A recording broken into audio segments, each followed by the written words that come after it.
Untuk memberikan Matsling status yang lebih kuat, Raja Badung, I Gusti Ngurah Gede Kesiman, menjadikannya seorang perbekal.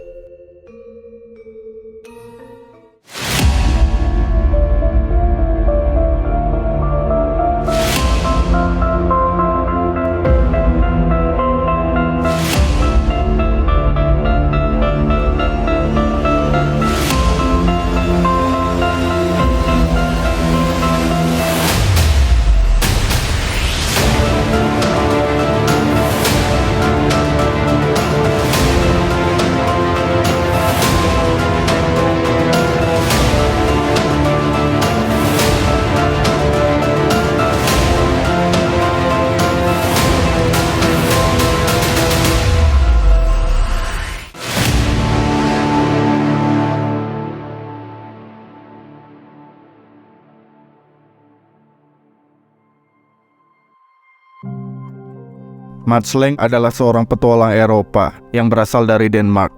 Ia tinggal di Lombok dari tahun 1834 sampai tahun 1839.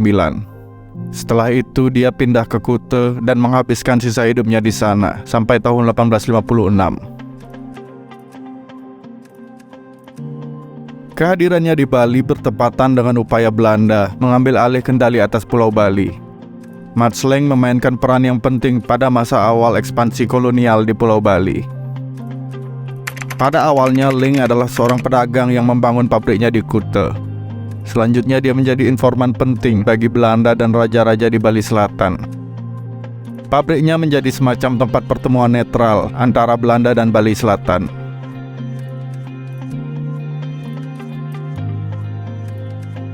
Hubungan Matsling dengan para raja di Bali sangat baik, terutama dengan Raja Badung, I Gusti Ngurah Gede Kesiman, yang menghibahkan sebuah lahan di Kuta untuk Matsling membangun pos dagangnya pada tahun 1839.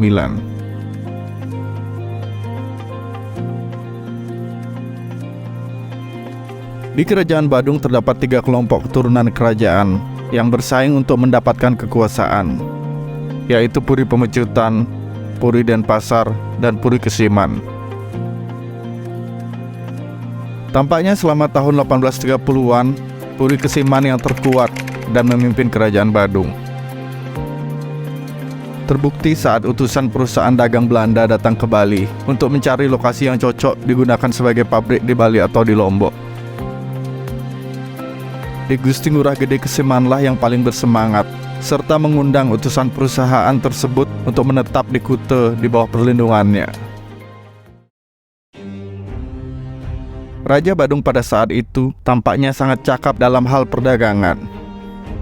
Ia tercatat mencoba memperbaiki jalan antara Kuta dan daerah tetangganya, seperti Tabanan, Mengui, dan Gianyar, untuk mendorong lancarnya perdagangan di Pelabuhan Kuta.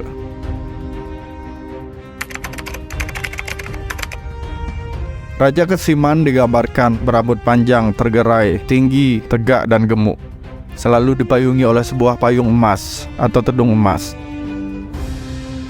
Sejak kedatangan Matsling, Pelabuhan Kuta menjadi pelabuhan dagang yang benar-benar penting di Bali Selatan. Bahkan pamornya menyaingi Pelabuhan Singaraja. Kuta memiliki 2 pelabuhan yang terletak di timur dan barat. Pelabuhan timur terletak di sekitar Pelabuhan Benoa, dan pelabuhan barat terletak di sekitar pantai Jerman. Digambarkan orang-orang datang dengan kapal-kapal dari seberang laut, berjalan kaki atau naik kuda dari sekitar pulau untuk memperoleh barang-barang di Pelabuhan Kuta. Ludwig van der Helms, seorang yang mencatat Pelabuhan Raja Gianyar, juga menulis catatan tentang suasana Pelabuhan Kuta. Dia menyatakan, kebanyakan orang Bali yang langsung terlibat dengan pekerjaan di pelabuhan adalah wanita. Bukan saja mereka menghitung dan merangkai uang kepeng, mereka juga dipercaya untuk mengukur dan membayar hasil bumi yang dibawa ke pelabuhan oleh pedagang lokal. Peran menonjol wanita Bali dalam semua transaksi ini merupakan aspek khas dalam kehidupan orang Bali. Keuntungan utama Matsling berasal dari impor uang kepeng dari Cina. Rekannya, John Burke, mengirim koin-koin ini dalam jumlah besar dari Cina ke Singapura Dari sana, Leng membawa uang kepeng bersama opium, tekstil, besi, senjata, dan barang mewah lainnya untuk dijual ke Kute.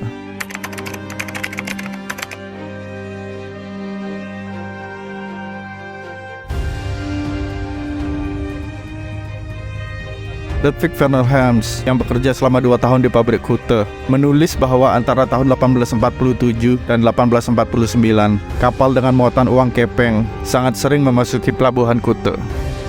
Keuntungan yang bisa diperoleh dari koin ini terletak pada nilai tukarnya.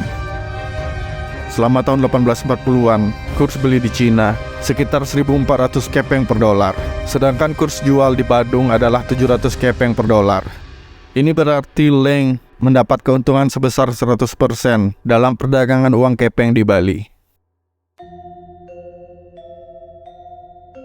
Mats Leng bisa memonopoli perdagangan di Kute karena ia telah menjadi syah bandar dari Raja Badung, Gusti Ngurah Gede Kesiman. Dan dalam kapasitas ini, ia menguasai hampir semua perdagangan di Kute. Dari kegiatan perdagangan Mats Leng di Kute, Raja Kesiman tidak hanya menerima uang tahunan dari status Mats Leng sebagai syah bandar, tetapi juga Raja Kesiman menerima persentase bea impor dan ekspor yang dipungut di Kute dan sekitarnya. Serta terdapat keuntungan-keuntungan lain di lingkup yang tidak resmi, seperti hadiah, senjata, opium, barang mewah, dan lain-lain yang diberikan oleh Leng. Untuk memberikan Mats Leng status yang lebih kuat, Raja Badung, Ki Gusti Ngurah Gede Kesiman, menjadikannya seorang perbekal. Istilah perbekal di Bali merujuk pada seorang yang menjadi pemimpin di sebuah desa. Selain menjadikan Mats Leng sebagai perbekal, Ki Gusti Ngurah Gede Kesiman juga memberikan gelar kehormatan punggawa besar kepada Mats Leng.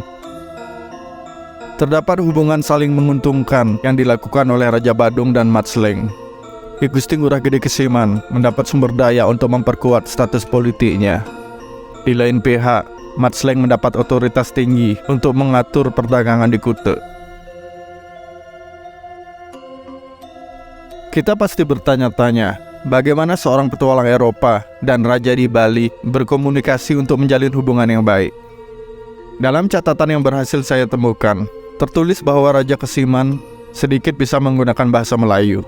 Ki Gusti Ngurah Gede Kesiman juga memiliki penerjemah yang bernama Gusti Wangaye. Yang menjadi hal unik adalah Mats Leng tercatat bisa berbahasa Bali. Tak heran jika orang-orang memanggilnya dengan sebutan Gede Leng. Tahun 1843, Mats Leng menikahi seorang gadis di Bali, seorang putri dari Raja Tabanan yang bernama Gusti Ayu Kenyer, atau yang lebih sering disebut dengan Nyai Kenyer. Dari hasil perkawinannya dengan Gusti Ayu Kenyer, Leng dikaruniai seorang putri yang bernama Cecilia Katarina Leng, yang menikahi Sultan Abu Bakar, seorang sultan di wilayah Johor.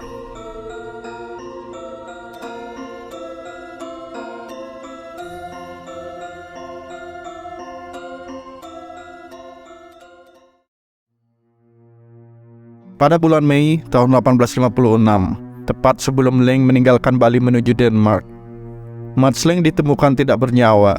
Kemungkinan Leng diracuni oleh seorang anggota kelompok keturunan kerajaan yang sedang bersaing di kerajaan Badung.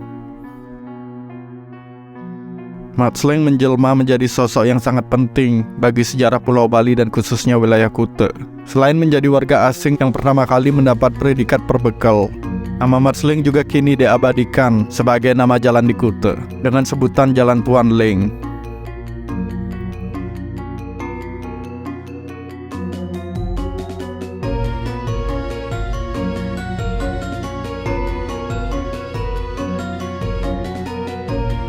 Kecintaan Mats Leng terhadap Bali terangkum apik dalam sebuah buku yang berjudul Mats Leng Forgotten Treasure, yang memuat koleksi harta peninggalan Mats Leng saat tinggal di Bali.